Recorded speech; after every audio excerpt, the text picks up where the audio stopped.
one way it's changing is the word order, like Jane had spoke of before. John McWhorter talked about in his TED Talk about texting. He talked about how we text and write on a normal basis the way we talk. So we're not gonna write very formal or the way we had previously written, because we don't talk that way anymore, so it wouldn't make any sense.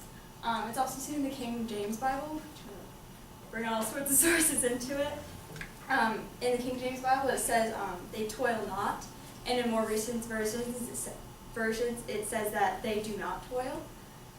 And both of these versions are okay, but one is more up to date.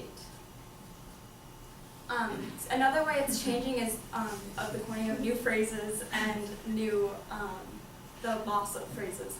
So example is from Shakespeare's Macbeth, where he yells out, "You egg," and we obviously do not use that anymore, but that's just one that's lost. And there are different examples of, we used to say putting out or releasing a record, where they used to have vinyl records, and now we say that we're putting out a CD, because we don't use vinyls anymore. And don't touch that dial. Radio stations would also often say that, or TV stations, because they used to actually have a dial on the TV, but we don't anymore. So obviously that is another phrase that has been lost throughout the evolution of society too. New words have been forming day by day, obviously, and these actually help society better understand what we're talking about. And within the last 20 years, words like blog, mashup, and upcycle have been new to the definitions and help us describe things that are happening today.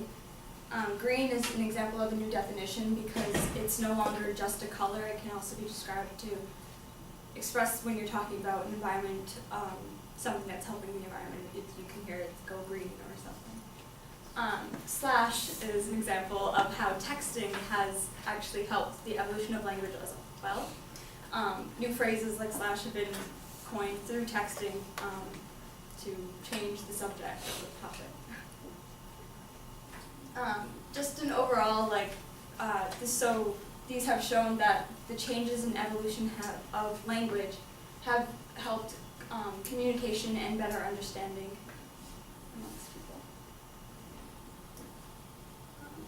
Okay, so this was an overall conclusion of what we've been talking about. So, yeah, so in the past, there's been we look at the evolution from pictures and all that stuff, and all, or from paintings and caves to these new movements, and now looking to the future where you have the different word order and the language becoming less formal. And, so evolution has changed, and it will continue to change. That's it.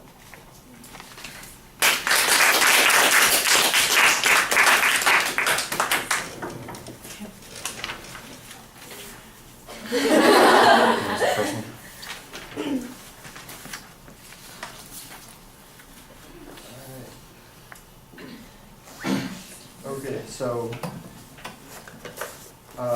what additional questions emerged from your research, and why are these questions important? Sorry, Matt. A lot of questions that came up were how outside factors have really affected this, like when Walden was written, specifically his environment where it was written really affects the transcendentalism movement. And now looking forward to the future, how technology is affecting the evolution of language. You can look at texting and Twitter and Facebook, all these abbreviations. So a lot of my questions that have come out of this are how outside factors have affected the evolution of language.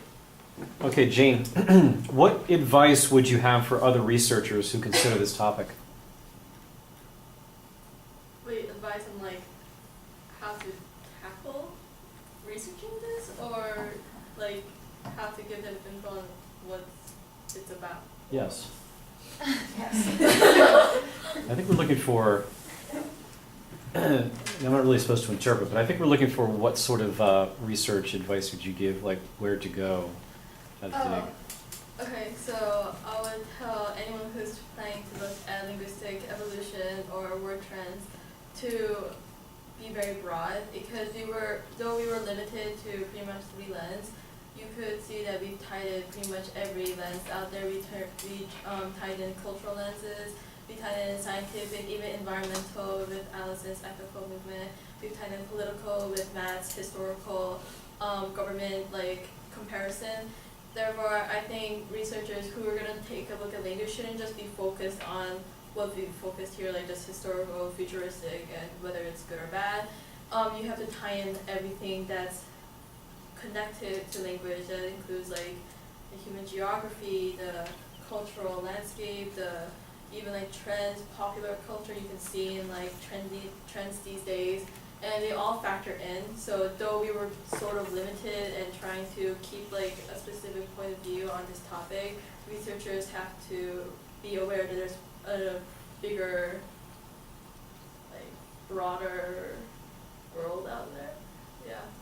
Okay. All right, Allison, touching upon that previous question and your answer, what evidence did you gather that you maybe didn't use, and why did you choose not to use it versus the information you did use?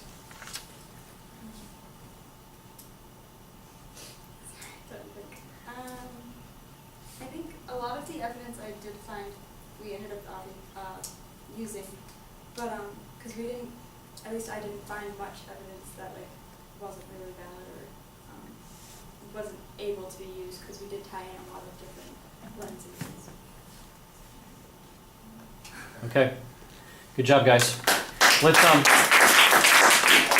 think for the sake of time, we should probably just go right to the next presentation. Okay, yeah.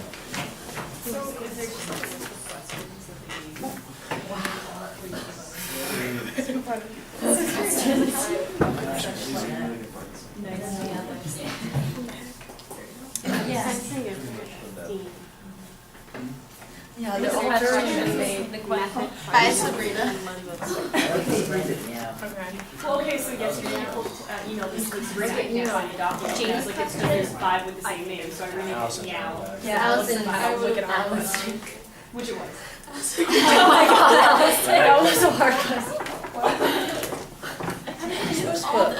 No, it's also how they word the Yeah. questions. Oh, Because they Oh, say yeah. so slowly, so you're We like, didn't do it's that. mentally dying while they're Like, saying what it. evidence didn't I use? I used all of it. Yeah, I used it. I used everything.